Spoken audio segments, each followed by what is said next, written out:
मित्रों, आपके समक्ष उपस्थित होकर काफ़ी प्रसन्नता का अनुभव मैं कर रहा हूँ। काफ़ी दिनों से शिथिल हो रहे थे, आप स्थिर थे और यह प्रशासन की चिंता थी आपके प्रति कि वह बेचैन होकर के प्रारंभ कर दिया ऑनलाइन और उनके द्वारा निर्देशित यह कार्य हम आपके समक्ष आके कर रहे हैं। प्रशासन बहुत चिंतित था कि हमारे लड़के लॉकडाउन में हमारे छात्र बिल्कुल शिथिल हो रहे होंगे, उनके पुनर्जागरण का कार्य किया जाए। इसलिए आज से दयानंद आयुर्वेदिक महाविद्यालय का प्रशासन यह निर्णय लिया है कि प्रत्येक प्रोफेसर अपने अपने विषयों का संपादन कम से कम 20 मिनट का रोज़ ऑनलाइन किया करें।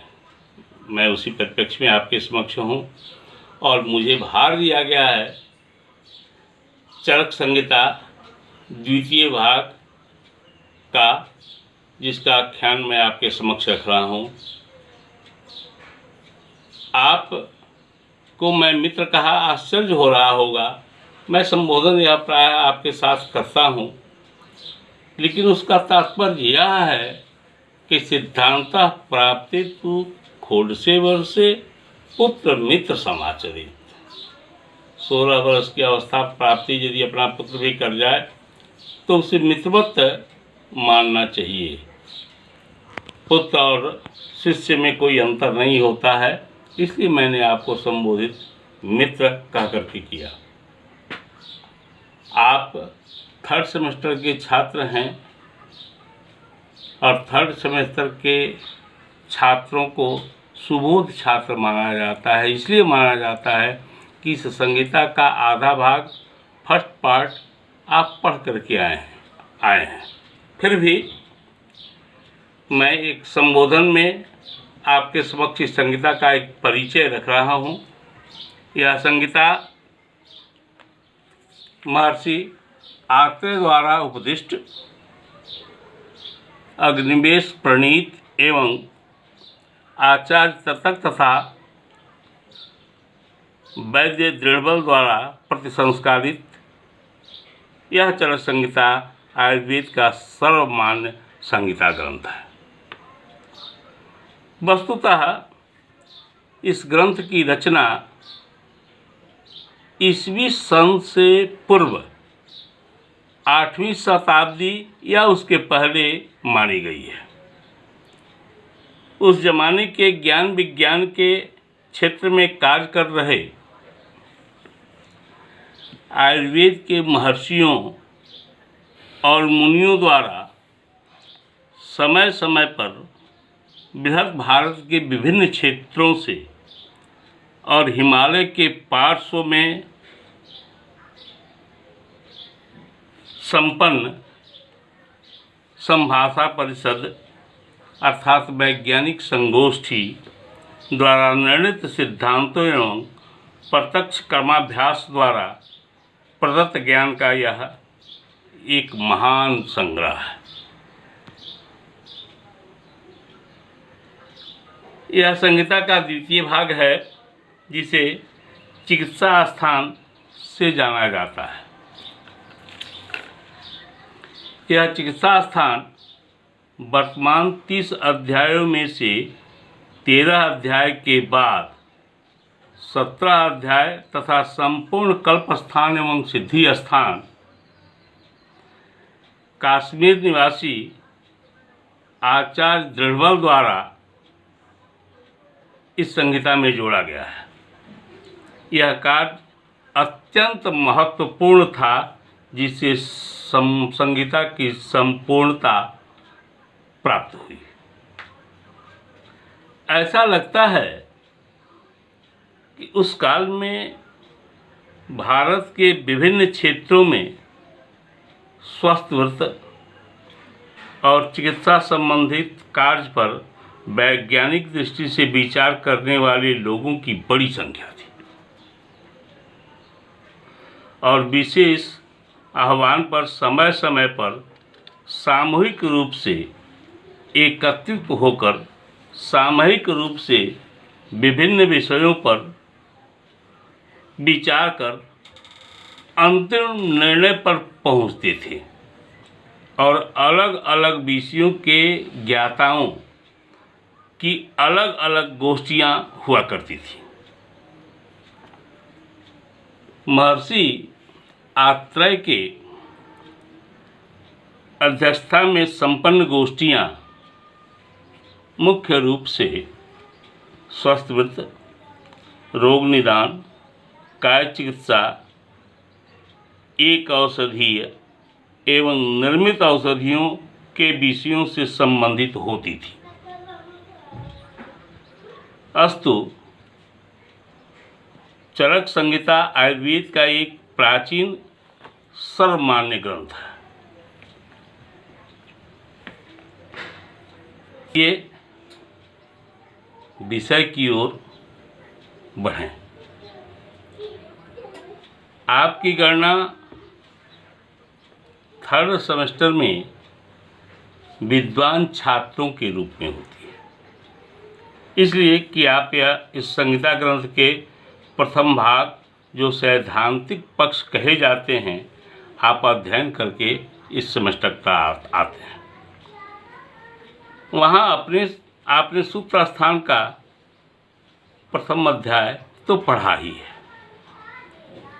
जिसका नाम दीर्घजीवितीयम अध्यायम व्याख्यास्यामः करके प्रतिपादित है।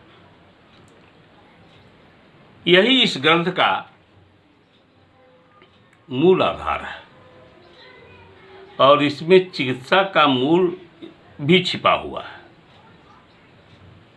धर्म, अर्थ, काम और मोक्ष का मूल आरोग्य है तथा रोग उस आरोग्य का अपहरण करता है, विनाश करता है। अतः उनके शमन के उपाय क्या हों, इसी को त्राहिमाम अवस्था में लेकर के महर्षि आत्रेय इंद्र तक गए थे। द्रष्टव्य है चरक सूत्रस्थान पहला अध्याय का 22वां श्लोक, और यह श्लोक कहता है कि व्याधो ही समुत्पन्ना सर्व प्राणी भयंकरा तद्ब्रूहि में समोपायम यथावद अमर प्रभो। अर्थात प्रथम भाव से यह स्पष्ट है कि मनुष्यों में जो रोगाक्रमण रूपी विघ्न उत्पन्न हुआ,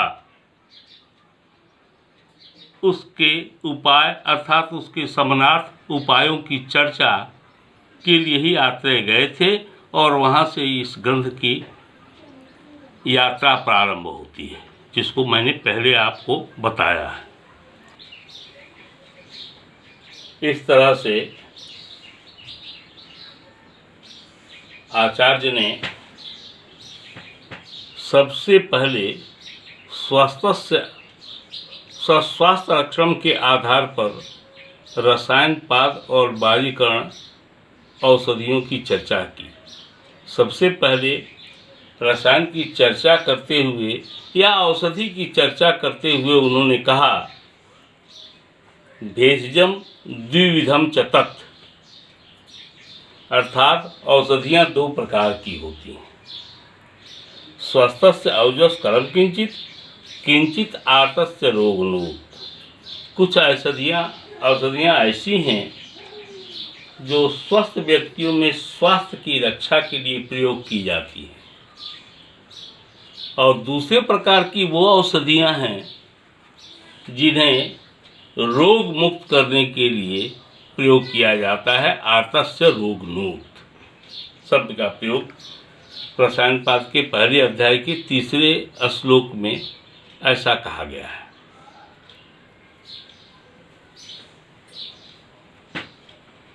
फिर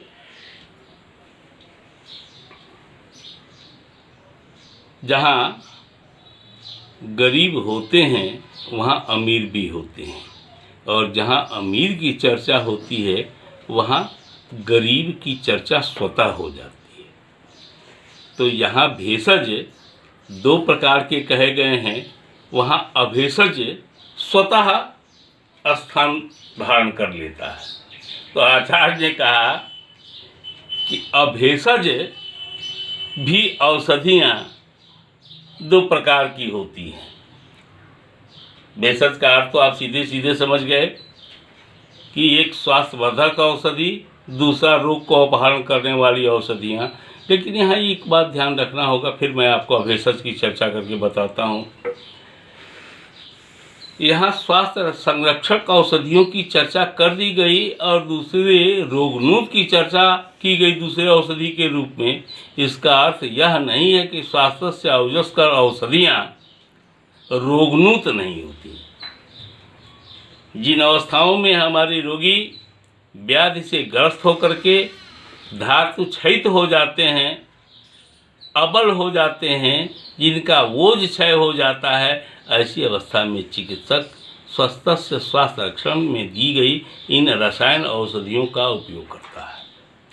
यहाँ जिस काल में मैं इस पर चर्चा कर रहा हूँ, उस काल में तो इसकी महत्ता विश्व स्तर पर हो गई है कि इस कोरोना रूपी व्याधि से यदि हमें मुक्ति चाहिए तो चरक के द्वारा प्रदत्त यह रसायन विधि का प्रयोग करके हम स्वस्थ हो सकते हैं, जिसमें एकल औषधियों की चर्चा आती है। लेकिन जहाँ मैं आख्यान कर रहा हूँ, इन अध्यायों में स्वस्थ से औजस्कर औषधियों का भंडार पड़ा हुआ है।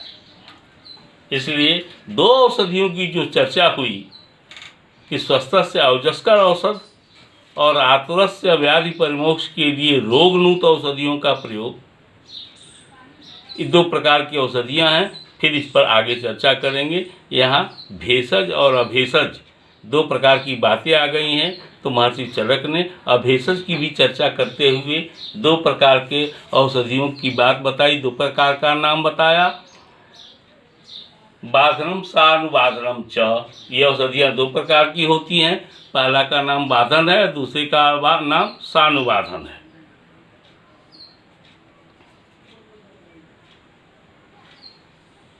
जो औषधियाँ तत्काल रूप से स्वास्थ्य को बाधित कर देती हैं, शरीर को बाधित कर देती हैं, वह बाधन है। और जो कालांतर में यदि अभ्यास कर दिया आपने किसी ऐसे पदार्थ का कि जिसे आप लगातार लेते जा रहे हैं और वह धीरे धीरे आपके स्वास्थ्य को क्षयित किए जा रहा है, ग्रसित किए जा रहा है, उन औषधियों का स्वरूप सानुबाधन में किया गया है। ध्यान दीजिए, छोटा सा उदाहरण मैं देता हूँ कि आपको सांप ने काटा और सांप के विष ने तुरंत आपके शरीर के रक्त को जमा दिया और प्राणांत हो गया, यह बाधन औषधियाँ हैं। लेकिन आप शराब का अभ्यास कर रहे हैं और वह धीरे धीरे आपके स्वास्थ्य को बाधित करते जा रहा है, या किसी खास ऐसे द्रव्यों का उपयोग आप कर रहे हैं या आपने भोजन में ले रहे हैं, अभ्यास करते जा रहे हैं, जो आपको धीरे धीरे स्वास्थ्य को बाधित करते कालांतर में प्राणांत का कारण हो जाता है, उन औषधियों का नाम सानुबाधन बताया गया है। फिर आचार्य 5वें और 6ठे श्लोक में औषधियों की गणना करते हुए उन्होंने स्वस्थ से औजस्कर औषधियों की गणना की है और उन्होंने कहा कि स्वस्थ से औजस्करम यत्तु तद्वृश्यम तद रसायनम। जो स्वास्थ्य के लिए औजस्कर औषधियाँ हैं, ऐसी औषधियों को ही वृक्ष अर्थात बाजकर और रसायन औषधि कहते हैं। प्रायण रोगाणाम द्वितीयम प्रशमेमतः, लेकिन खास स्थानों में इनके द्वारा चिकित्सा संपन्न की जाती है। जैसा कि मैंने आपको पहले बताया कि रोगी हमारा अबल हो गया है, अबल में सबलीकरण जो कार्य होगा वह रसायन औषधियों से होगा, इन औषधियों से होगा, और रोगी हमारा बलिष्ठ होकर के स्वास्थ्य का लाभ पूर्ण कर लेगा। इसीलिए इन्होंने कहा कि प्राय पायेन रोगाणाम द्वितीयम प्रसवे मतम। यह भी रोगों को शांत करने वाली औषधियाँ हैं जो स्वस्थ से अवजस्कर होते हुए भी रोग को हटाने के लिए, अबल को सबल बनाने के लिए प्रयोग की जाती हैं। यहाँ आपको एक बात बता देना और आवश्यक मैं समझता हूँ कि रसानाम अयनम तु रसायनम। अयन का अर्थ होता है घर, और हमारे यहाँ सिद्धांता 7 धातुएं हमारे शरीर को धारण करती हैं, इसलिए इनका नाम धातु है। और इन धातुओं की संतुष्टि ही शरीर को बल प्राप्ति कराती है, और इस सम्यक रूप से इनका निर्माण यदि होता रहे तो ये शरीर हमारा संपुष्ट रहेगा और स्वस्थ रहेगा। इसलिए रसायन जो औषधियाँ हमारी हैं वह संपूर्ण रूप से स्वस्थ से औजस्कर औषधियाँ मानी गई हैं। और यहाँ लास्ट में 6 श्लोक के दूसरे लाइन में आचार्य चरक ने कह दिया कि प्रायः शब्द विशेषार्थो उभयम उभयार्थ कृत। ये दोनों औषधियाँ दोनों प्रकार का कार्य करती हैं, अर्थात यह स्वस्थ के लिए वो औजस्कर औषधियाँ भी हो सकती हैं और रोग के समानार्थ भी इनका प्रयोग किया जा सकता है। आइए, रसायन की चर्चा हमारी हो रही है, तो पहले हम ये जानें कि ये रसायन औषधियाँ शरीर की में क्या करती हैं। महर्षि चरक ने 7वें और 8वें श्लोक, पहले अध्याय के 7वें और 8वें श्लोक में इसका गुणगान किया। इन्होंने कहा कि दीर्घमायु स्मृति मेधाम आरोग्यम तरुणम वयः प्रभा बल सौर औदार्यम देहेन्द्रिय बलम परम वाक् सिद्धिम प्रतिकांतिम लभते न रसायनात् लाभोपायो ही सस्तानाम रसादीनाम रसायनम। लाभोपायो ही सस्तानाम रसादीनाम रसायनम। अर्थात इस रसायन के सेवन से आयु हमारा आयु हमारा बढ़ता है, दीर्घायु होता है। दीर्घायु का आशीर्वाद इन औषधियों के द्वारा किया जा सकता है। स्मृतिम और मेधाम, बुद्धि के 2 विभाग हैं, एक स्मरण शक्ति और एक धारण शक्ति। इस रसायन से स्मरण शक्ति और धारण शक्ति दोनों विकसित होती हैं। आरोग्यम, शरीर रोगी नहीं रहेगा। तरुणम वयः, और शरीर में उत्साह ऐसा पैदा होगा जो जवान लोगों में होता है, बचपन में होता है, और शरीर की कठोरता समाप्त होकर के मृदुता में बदल जाएगी। प्रभा, देखिए प्रभा और वर्ण, इस श्लोक में दोनों शब्द आए हैं, प्रभा और वर्ण। वर्ण जो है नरिशिंग ऑफ द स्किन है, और प्रभा उसकी परछाई है। एक रूप होता है और उस रूप में रूपत्व होता है। एक होता है रूप और उस रूप में रूपत्व होता है, और यह रूपत्व बिना ओज के आता नहीं है। लेकिन हमारे आचार्य कह रहे हैं यहाँ कि प्रभा और वर्ण रसायन के सेवन से होता है। स्वर औदार्यम, आवाज़ आपकी अच्छी बनती है। रुक रुक के जो आवाज़ें आ रही हों, कहीं आवाज़ निकालने में आप कुंठित हो रहे हों, ऐसी अवस्था में स्वर की औदार्यता प्रधान हो जाती है। यह भी कार्य रसायन के द्वारा संपादित होता है। देहेंद्रिय बलम परम, और सभी शरीर की सभी इंद्रियों में आँख, कान, घ्राण शक्ति वाला नासा, रसना शक्ति के लिए जिह्वा, स्पर्श शक्ति के लिए स्पर्शेंद्रिय, इन सभी इंद्रियों में बल के साथ शारीरिक बल भी पुष्ट होता है इस रसायन सेवन से। वाक् सिद्धिम, प्रणतिम और आवाज़ में आप जो भी बोलना चाहेंगे उन सारे शब्दों का, क्लिष्ट से क्लिष्ट शब्दों का बोलने का अभ्यास इस औषधि के द्वारा हो जाता है और यह प्रेरित करके आपके स्वर को में औदार्यता लिया देता है। कांतिम, मैंने कहा कि रूप में रूपत्व होता है, यहाँ कांतिम का भी वही अर्थ है जो प्रभा और कांति करीब करीब एक अर्थक ही शब्द बनते हैं, थोड़ा सा का अंतर होता है। लभते ना रसायनात्, वह रसायन से ही संपन्न होता है, इसलिए लाभोपायो ही सस्ता नाम रसादी नाम रसायनम। लाभोपायो ही सस्ता नाम रसादी नाम रसायनम।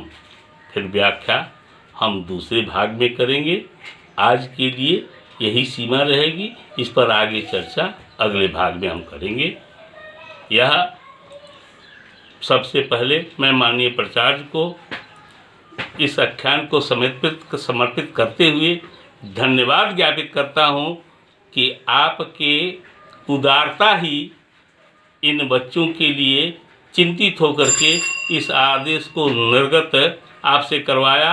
इसलिए सबसे पहले धन्यवाद के पात्र हैं आप कि आपने इस तरह का चिंतन किया ताकि शिक्षक और शिष्य दोनों आमने सामने इस विधि से आ जाएं।